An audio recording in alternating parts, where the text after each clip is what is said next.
Assalamualaikum warahmatullahi wabarakatuh.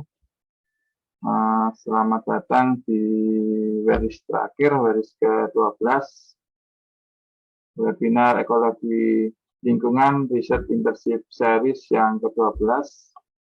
Pada kesempatan hari ini kita akan mendengarkan paparan dari Anggra mengenai fiturimigrasi PB dengan kangkung darat. Untuk mempersingkat waktu, kita buka dengan bacaan basmalah. Bismillahirrahmanirrahim. Semoga webinar series ini menjadi bermanfaat bagi kita semua. Dan kesempatan presentasi saya langsung silakan ke Anggra. Silakan Anggra. Ya Pak Roni, terima kasih atas kesempatannya. Saya izin share screen. Ya, silakan.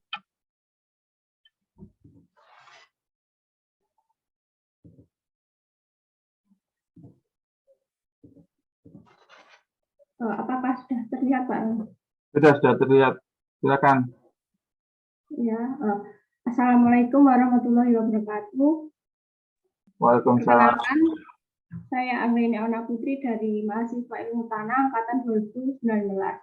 Saya di sini akan mempresentasikan hasil magang kerja saya yang telah dilakukan pada bulan Juli hingga September kemarin dengan judul Studi Awal Fiturimigrasi pada Media Tanah Tercemar Timbal Menggunakan Tanaman Kangkung Darat. Pada hari ini akan saya jelaskan dengan terbagi menjadi 4 bagian. Yang pertama yaitu pendahuluan, kedua metode pelaksanaan, ketiga hasil dan pembahasan, dan terakhir kesimpulan dan saran. Yang pertama latar belakang. Yang melatar belakangi saya mengambil judul Studi Awal Fiturimigrasi pada Lahan Tercemar Timbal PB karena Indonesia memiliki sumber daya alam yang melimpah. Salah satunya yaitu berada di Pulau Bangka dengan menjadi pertambangan timah terbesar di Indonesia. Dan Indonesia sendiri pernah menjadi pertambangan timah terbesar kedua se-Asia Tenggara. Maka dari itu saya mengambil topik tersebut karena kegiatan pertambangan yang dilakukan terus-menerus akan menghasilkan zat berbahaya yang salah satunya yaitu logam PB. Apabila logam PB semakin menumpuk di tanah akan menyebabkan pencemaran. Maka untuk mengembalikan kondisi tanah tercemar tersebut, kita perlu mengambil tindakan yang salah satu caranya yaitu dengan melakukan fiturimigrasi. Fiturimigrasi sendiri yaitu pemanfaatan tanaman untuk mengendalikan pencemaran atau lingkungan menjadi seperti kondisi yang semula. Tanaman yang saya pilih yaitu kangkung karena dapat menyerap PB sebesar 1,13 hingga 3,36 mg per gram dan mudah tumbuh, didapatkan dan diperbanyak. Kemudian tujuan dari kegiatan dilakukan yaitu untuk mengetahui respon pertumbuhan kangkung sebagai agen fiturimigrasi lahan tercemar PB, dan yang kedua mengetahui pengaruh pencemaran PB terhadap pH tanah. Metode pelaksanaannya sendiri dilakukan pada 6 Juli 2022 hingga 6 September 2022 yang dilakukan di Kebun Raya Purwodadi Green yang berlokasi di Jalan Raya Surabaya Malang, kilometer 65, Sembung Lor, Parirejo, Kecamatan Purwodadi, Pasuruan. Alat dan bahan yang dibutuhkan terdapat 17. Yang pertama yaitu polybag, trismai, saringan tanah, alat siram, cetok, garis, pH meter, alat tulis, kamera, pipet tetes, gelas ukur, spatula, label kertas, benih kangkung, aquades, dan logam cair PB. Pada pelaksanaannya terdiri dari 6 bagian. Yang pertama yaitu persiapan alat dan bahan, yang kedua persiapan media tanam, yang ketiga penyemaian, dan keempat pemberian logam. Pada pemberian logam terbagi menjadi 2 yaitu dengan konsentrasi 5 ppm dan 10 ppm. Kemudian dilakukan perawatan dan pengamatan. Pada pengamatan terdapat 3 parameter. Yang pertama, tinggi tanaman, jumlah helai daun, dan pH tanah. Selanjutnya yaitu hasil dan pembahasan. Pada parameter tinggi kangkung dapat diketahui bahwa pada konsentrasi 0 ppm lebih tinggi dibandingkan 5 dan 10 ppm. Hal ini karena pada konsentrasi 5 dan 10 ppm laju metabolismenya pada tanaman terganggu, sehingga senyawa yang dibutuhkan dalam pembelahan sel menurun akibat adanya logam PP. Karena akar dalam menyerap unsur esensial yang dibutuhkan tanaman dalam pertumbuhan akan terganggu. Unsur-unsur esensial tersebut seperti Ca, K, P, Mn maupun Mg. Selanjutnya pada parameter jumlah helai daun kangkung. Adanya hambatan pada metabolisme tadi dapat menyebabkan jumlah helai daun berkurang, seperti halnya pada unsur esensial haraka yang semakin berkurang, sedangkan unsur haraka tersebut berperan dalam mendukung pertumbuhan tanaman dan berperan dalam fotosintesis tanaman. Kemudian selain jumlah helai daun yang berkurang, warna daun tanaman kangkung semakin meningkatnya konsentrasi akan menyebabkan daun semakin cepat berwarna kuning. Karena toksisitas yang diberikan logam PP menghambat proses biosintesis klorofil yang terjadi di dalam kloroplas dengan menghalangi kerja enzim yang dibutuhkan dalam proses biosintesis klorofil. Salah satu contoh enzimnya yaitu aminolevulinic acid atau ALA yang menghambat yang menyebabkan pembentukan jumlah kloroplas dan volume kloroplas berkurang, sehingga apabila enzim ALA berkurang, daun akan menyebabkan semakin warna kuning. Dan terakhir yaitu parameter pH tanah. Dapat diketahui bahwa pada konsentrasi 0 memiliki pH tanah yang stabil, 5 dan 10 ppm mengalami penurunan, dan kemudian pada hari pengamatan 6 dan 9 mengalami penaikan. Sehingga tanah yang mengalami pencemaran logam PP dapat memiliki tanah yang masam, karena H+ yang dimiliki semakin meningkat dan pH menjadi masam.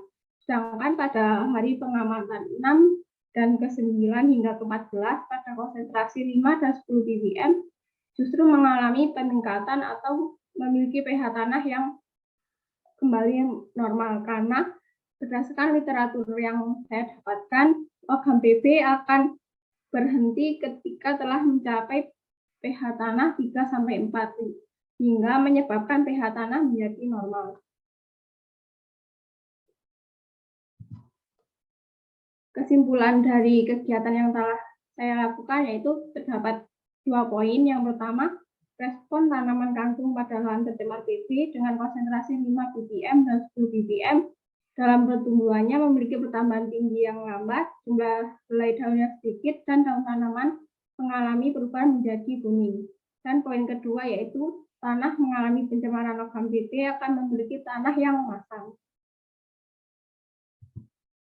Kemudian saran yang saya berikan yaitu penggunaan tanaman sebagai fitoremediasi akan lebih baik jika tidak menggunakan tanaman yang dikonsumsi, karena dapat meracuni tubuh manusia apabila dikonsumsi. Sekian dari penjelasan hasil magang kerja saya. Wassalamualaikum warahmatullahi wabarakatuh. Waalaikumsalam warahmatullahi wabarakatuh. Angga atas presentasinya.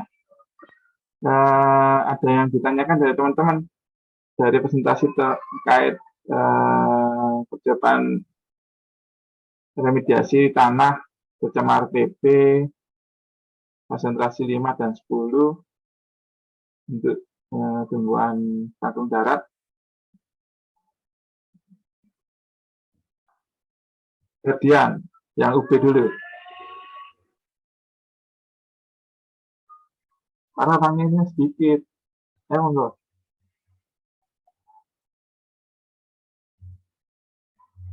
Gak ada pertanyaan, sudah paham semua. Iya, Mohon izin, Pak. iya, semoga. Ini ada Mbak Afro ya, mau Mas Alvin, ayo silakan, Vin. Oke, terima kasih Anggra, terima kasih Pak Roni atas kesempatannya. Maaf tadi saya kepental. Jadi gini, Anggra, kan bisa dikatakan kalau penelitianmu ini kan RFT ya. Nah, jadi kalau untuk penelitian selanjutnya itu kira-kira batasnya berapa sih yang bisa kita pakai itu untuk penelitian fitoremediasi selanjutnya gitu. Terima kasih. Paham nggak pertanyaannya?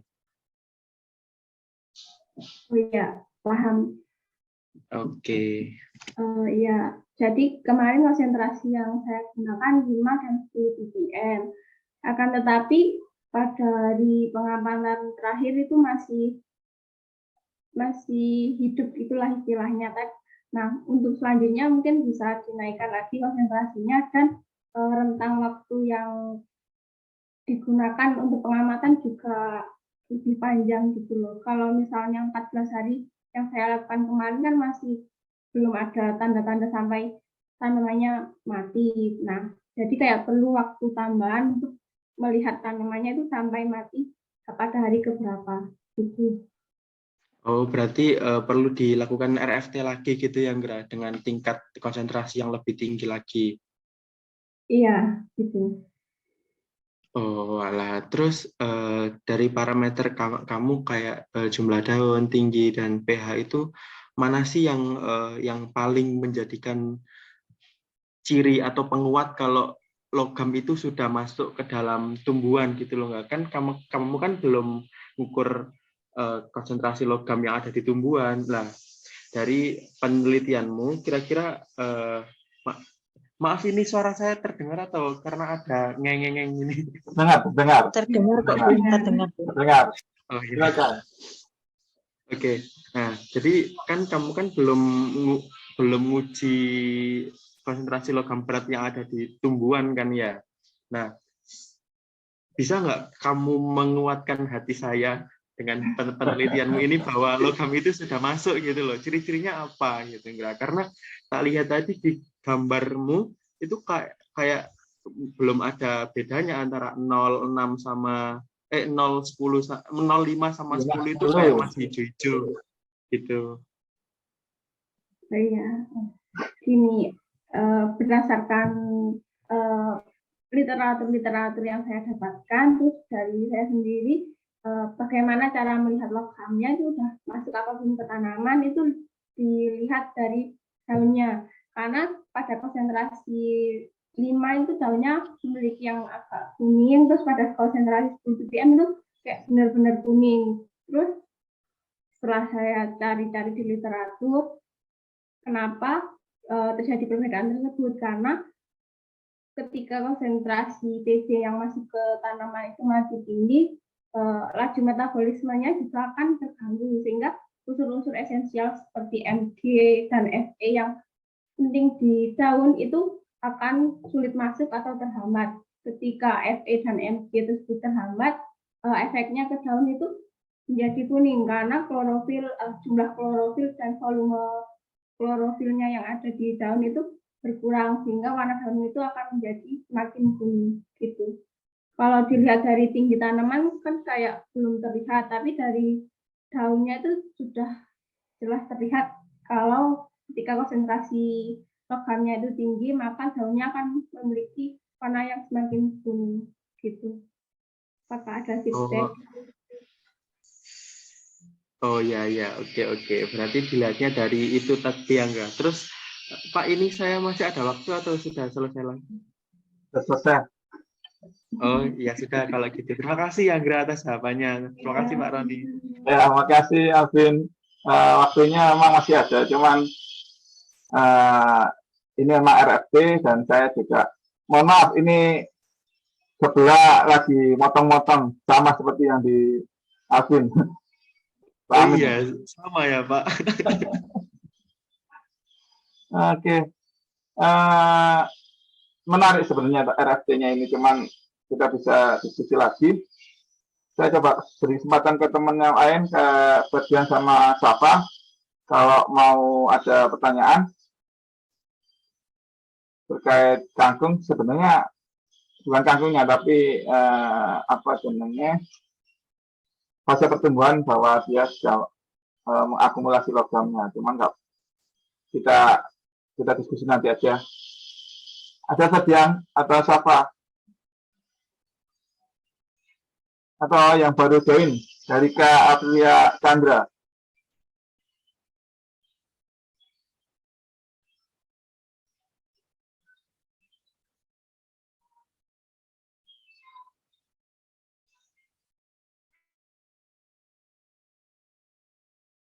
Saya Pak izin bertanya Pak.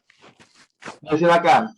Saya unmute ya supaya suara potongan sebelah nggak dengeran. Ya Pak, izin bertanya pada Saudari Anggra, tadi kan dijelaskan kalau pada konsentrasi 10 ppm kan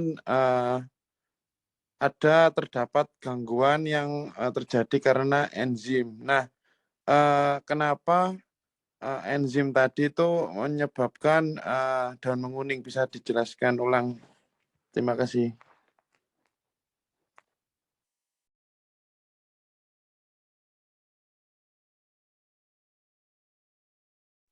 Ya, baik.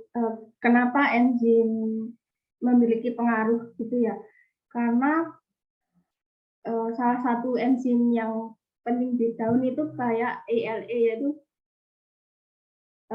kepanjangannya aminolevulinic acid gitu. Nah, enzim tersebut tuh penting karena berkaitan dengan porifirin. Nah, sedangkan porifirin itu kayak sintesis penting di dalam bagian klorofil gitu. Apabila enzim tersebut tidak apa ya kan namanya, tidak dapat mensuplai secara maksimal ke daun, maka porifirin dari daun tersebut akan semakin berkurang dan daunnya menjadi warna kuning gitu.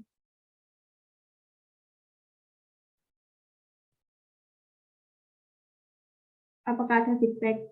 Gimana Oh Ferdian? tadi Anggra ya? Polisilin itu, ya polisilin atau apa tadi? Porifirin. Oh ya, polisilin itu memang dibutuhkan oleh tanaman itu untuk apa ya, Anggra? Porifirin bagian dari pembentukan klorofilnya. Oke, terima kasih, Anggra.